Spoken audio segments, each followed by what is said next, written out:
मित्रों नमस्कार। आप हैं बसंत गुरु जी के साथ।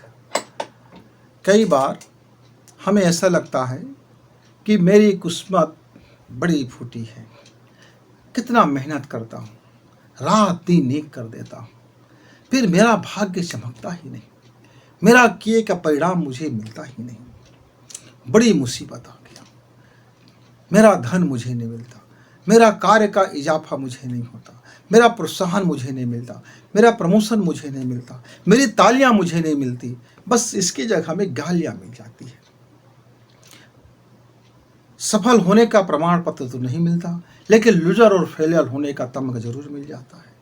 बड़ी हताश और निराश में हुए एक मेरे मित्र ने मुझसे कहा, गुरुजी, कुछ लोग आसानी से काफी ऊंचाई तक पहुंच जाते हैं, कम मेहनत करते हैं, ज्यादा धन पा जाते हैं, कम परिश्रम करते हैं, ज्यादा उसको समृद्धि मिल जाती है। और मैं हूं कि रात दिन पसीना पसीना और पसीना से लथपथ हूं, पर मुझको मेरा समृद्धि दिखाई नहीं देता। पूरी जिंदगी भर मुश्किलों में मैं फंसा रहा, जबकि मैं सुबह से शाम तक इस मुश्किलों का सामना करते करते करते करते कभी हार नहीं माना, लेकिन उसके बावजूद मेरी मुश्किलों से मेरी रिश्ता कभी टूटता ही नहीं है, अटूट बंधन सा हो गया है। क्या बताया जाए, शायद उसके लिए कुछ अलग से भाग्यशाली होते होंगे। मेरे एक मित्र ने कहा, हो सकता है कि मेरा और उनके बुद्धि में डिफरेंट मेरे और उनके ज्ञान क्षमता में डिफरेंट हो सकता है कि मेरा परवरिश उनके परवरिश में अंतर हो सकता है कि मेरा धन और उनके धन में अंतर हो, ये भी हो सकता है कि मेरे काम करने की शैली और उनके काम करने की शैली में अंतर हो, बुद्धि बल में ज़्यादा हो सकता है, योग्यता में ज़्यादा हो सकता है, एजुकेशन में ज़्यादा हो सकता है, सोसाइटी में हाई पावर का सोसाइटी हो सकता है, किसी अच्छी जगह से आता होगा, किसी शानदार जगह से आता होगा, किसी अच्छी जाति से आता होगा, किसी अच्छे कुनबे से आता होगा, कोई अच्छा धर्म संप्रदाय वाला होगा, कोई अच्छा देश वाला होगा। तब मैंने कहा, मित्र, कि जितना आप कह रहे हैं सफलता और समृद्धि में, इसका कोई रोल नहीं होता। आपका किससे कांटेक्ट है, कितने राजनीतिक लोग जानते हैं, कितने ज्ञानी लोगों को जानते हैं, कितने लोग आपकी बात जानते हैं, क्या जॉब है, क्या लक है, ये जितनी सारी बातें हैं हम मन गढ़ंत सोचते हैं। जब हम फेल हो जाते हैं, जब हमारा काम सक्सेस नहीं होता है, तब हमारी मन हमें तरह तरह की चीज़ें समझाते रहते हैं, अपनी वकालत करते रहते हैं, क्योंकि वो हमें समझाते हैं कि इसके लक के कारण आप फेल हो गए होंगे, आपका हो सकता है कि आपका उसका कांटेक्ट अच्छा नहीं होगा, कई प्रकार की चीज़ें हैं। लेकिन वास्तव में क्या काम करता है?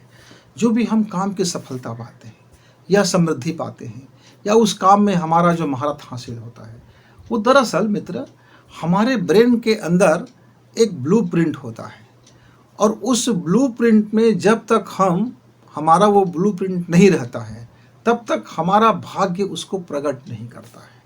यानी जो हमारा कर्म से जो भाग्य बनता है, हमारा भाग्य छिपा रह जाता है। आप ऐसा समझ लीजिए कि आपके घर में एक ऐसा कमरा है जिसमें कौन सी सामग्री है, आपके पूर्वजों ने आपको नहीं बताया, ठीक, आपने भी जानने की कोशिश नहीं किया, ठीक, आप अंदर जा कर के उसको देखने की कोशिश नहीं किया। अब आपके घर में धन की कमी है, तो आप दुनिया भर में सोच रहे हैं कि आपके वसीयत में धन नहीं है, लेकिन उसी में से एक आदमी को यह पता है कि आपके कमरे में क्या है। तो जब जब उसके पास कोई मुसीबत आता है, तब वो कमरे से जाता है और उसमें से उस मुसीबत के अनुपात में समस्या का समाधान निकाल करके वो अपना समाधान कर लेता है। ऐसे ही मित्र हमारे दिमाग में यदि धन कमाने का ब्लूप्रिंट होगा, तब हमारा हर कर्म और कर्तव्य कर्म, हर क्रिया धन को आकर्षित करेगा। यदि हमारा ब्लूप्रिंट में संदेह है, तो हम लगातार संदेह को आकर्षित करते हैं।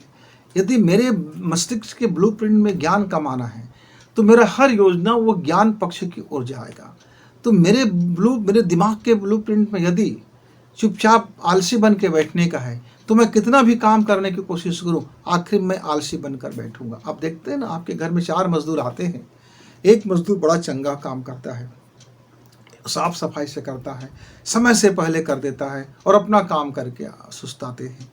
एक मजदूर आता है, सुबह से शाम तक खटते हैं, दिन भर लगे रहते हैं, वो आपको बार बार दिखाते हैं कि वो बहुत काम कर रहा है, बहुत काम कर रहा है, वो आपको बार बार भी दिखाते हैं, उसके बावजूद उसका काम कम रहता है, लेकिन वो आपसे वाहवाही पाने के लिए ललायत रहते हैं। एक और मजदूर होता है जो आता है, चुप रहता है, अपना काम करता है और फिर चला जाता है।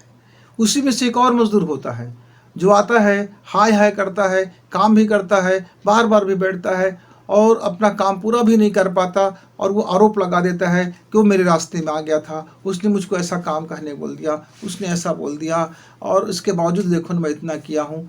तो अब जो मालिक है वो उसके अलग अलग कैटेगरी के हिसाब से बाद में भविष्य में उसकी छटनी कर देता है। जो उसका काम का है उस मजदूर को बुला लेता है, उसको बड़ा काम देता है, उसकी बड़ी जिम्मेदारी देता है, और एक दिन ऐसा भी हो सकता है कि वो अपने कारोबार का उसको मैनेजर बना दे, और मैनेजर बनाते बनाते ये भी हो सकता है उसकी दक्षता देख करके उसको अपने कारोबार को ही दे दे, भैया आप चलाओ, मैं घर में बैठता हूँ, आप बैठ करके आप पूरा का पूरा देखो, CEO बन जाओ। और आप यदि कहेंगे कि बचत लोगों का क्या दोष था, क्यों नहीं बनाया, तो उसने अपनी ब्लूप्रिंट में अपने काम में महारत हासिल होने का कोई ब्लूप्रिंट तैयार नहीं किया था। इसलिए मित्र, अपने कर्म को ना दोष देते हुए, किसी और को ना रिझाते हुए, न किसी के ऊपर बहानाबाजी करते हुए, न किसी चीज़ को करते हुए, आप अपनी आदत में सबसे पहले अपना ब्लूप्रिंट तैयार कीजिए। यदि धन कमाना है तो धन की ब्लूप्रिंट तैयार करो, और धन के बाबत सोचो, और धन को सम्मान दो, धन को आप इन्वेस्ट करो, धन का उपार्जन करो, धन का निवेश करो, और धन के पीछे आप सह्यता से लगे रहो, और धन को मनाते रहो, धन को गाते रहो, धन की गाते रहो, और धन को भी गाते रहो। इस तरह से धन की तरफ आपका चलेगा तो सांस सांस आपका धन की ओर कमाना है। अब ज्ञान चाहते तो ज्ञान का ब्लूप्रिंट, समाज में सम्मान चाहते तो समाज का सम्मान का ब्लूप्रिंट। यानी आप ऐसा समझ लो, 12वीं क्लास का एक छात्र है, जुलाई का महीना आया नहीं है, जून का महीना आ गया, नया कोर्स आ गया। अब वो पुस्तक खरीदने से पहले उसने क्या खरीद लिया? ब्लूप्रिंट खरीद लिया। उसने नेट में गया, डाउनलोड कर लिया कि मेरी हिंदी में, इंग्लिश में, मैथ्स में, फिजिक्स में, बायोलॉजी में, जियोग्राफी में, कॉमर्स में वगैरह वगैरह, इस सब्जेक्ट में मेरा क्या ब्लूप्रिंट रहेगा, कितने अंक का कौन सा यूनिट महत्वपूर्ण है, उस यूनिट में और कौन कौन सी चीज़ें हमको पढ़ाई जाएगी, तो सबको पॉइंट आउट को देख लेता है। पूरी पुस्तक तो बाद में देखता है, और वो अपने एक नोटबुक में सबसे पहले सारे पॉइंट को नोट कर लेता है, और किस पॉइंट में कितने अंक का होगा और वो कौन से यूनिट का होगा, एक छोटा सा वो नोटबुक बना लेता है। अब अपनी वो नोटबुक बना करके फिर अपनी पुस्तक खोल करके और अपने क्लासरूम में जा करके वो अपनी तैयारियां करते हैं। तो क्या होता है, वो व्यक्ति सफल हो जाता है, वो जितना नंबर चाहता है वो पा लेता है, और अपने को 90% से ऊपर कर ले आते हैं। और वो बहुत मारा मारी नहीं करते, बहुत जोरा जोरी नहीं करते, बहुत तीखा ताखी नहीं करते, बहुत शोर नहीं मचाते, बहुत हल्ला गुल्ला नहीं मचाते, वो कभी इधर उधर भी नहीं करते। न उसको ट्यूशन की ज़रूरत, ना कोचिंग की ज़रूरत, ना लोगों के सामने गिड़गिड़ाने की ज़रूरत। वो अपना कार्य अपने ब्लूप्रिंट के अनुसार से करते हैं, और उसके अनुसार से जितना मेहनत की ज़रूरत है उतना वो मेहनत करते हैं। जो सब्जेक्ट उसका आसानी से हो जाता है, उतने ही समय में वो ज़्यादा अंक तैयारी कर लिया। तो जिस सब्जेक्ट उसका कमज़ोर जा रहा है उसको ज़्यादा उसने समय दिया, क्योंकि उसको इन्वेस्ट तो करना होगा, या तो अपने नॉलेज का और अपने बुद्धि बल का। और बुद्धि बल को या तो हम समय के साथ अभ्यास से पाते हैं, हमारा बुद्धि बल हमारे अभ्यास से आता है। तो मित्रों, आप चाहे किसी भी फील्ड में काम करने वाले हो, आप चाहे विद्यार्थी हो, किसी भी फील्ड आपका क्यों ना हो, सभी फील्ड के लिए एक समान यूनिवर्सल फार्मूला है। यह आकर्षण का नियम का सबसे बेस्ट फार्मूला है कि जो काम आप करना चाहते हैं उसका पहले ब्लूप्रिंट तैयार कीजिए, उसका एक रोड मैप तैयार कीजिए, उसका एक नोट्स तैयार कीजिए, उसको पॉइंट आउट कीजिए, और फिर आप अपने को एक स्टेप बाय स्टेप बांट लीजिए। महीना में कितना टारगेट पूरा करना है, 3 महीना में कितना करना है, 6 महीना में कितना करना है, साल भर में कितना करना है, और भविष्य के लिए मुझे कौन सा इन्वेस्ट करना है। तो अपने माइंड को, अपने टाइम को, और अपने अनुशासन को, और अपने अभ्यास को इन्वेस्ट कर दो। बस ये जैसे ही आपका इन्वेस्ट होगा, जैसे वो निवेश होगा, वो फिर अपना निवेश चक्रवृद्धि बन करके वो आपकी ओर लौटेगा। तब आपको मालूम होगा आप समृद्धशाली बन चुके हैं, तब आपको मालूम होगा कि आप समृद्धशाली। मित्रों, तो आप अपनी सबकॉन्शियस माइंड यानी अवचेतन मन में यह ब्लूप्रिंट तैयार करने की तकनीकी को आप सीखिए। कई मित्र सांसों का ध्यान करके सीखते हैं, कई मित्र संवाद संरचना करके सीखते हैं, और कई मित्र चिंतन करके अपने ब्लूप्रिंट तैयार कर लेते हैं। तो जो आपको सहज लगे, जो आपको सरल लगे और जिसमें आपको विश्वास लगे, आप उस मार्ग से चल करके अपने सबकॉन्शियस माइंड में अपना ब्लूप्रिंट पहले तैयार करें, फिर स्टेप बाय स्टेप फॉलो करें। आप देखेंगे कि आपका भी किस्मत किसी से कम नहीं है, आपकी भी समृद्धि किसी से कम नहीं है, आपका भी किया हुआ कार्य का मूल्यांकन किसी से कम नहीं है। फिर मिलेंगे, तब तक गुरु जी को इजाजत। नमस्कार, धन्यवाद।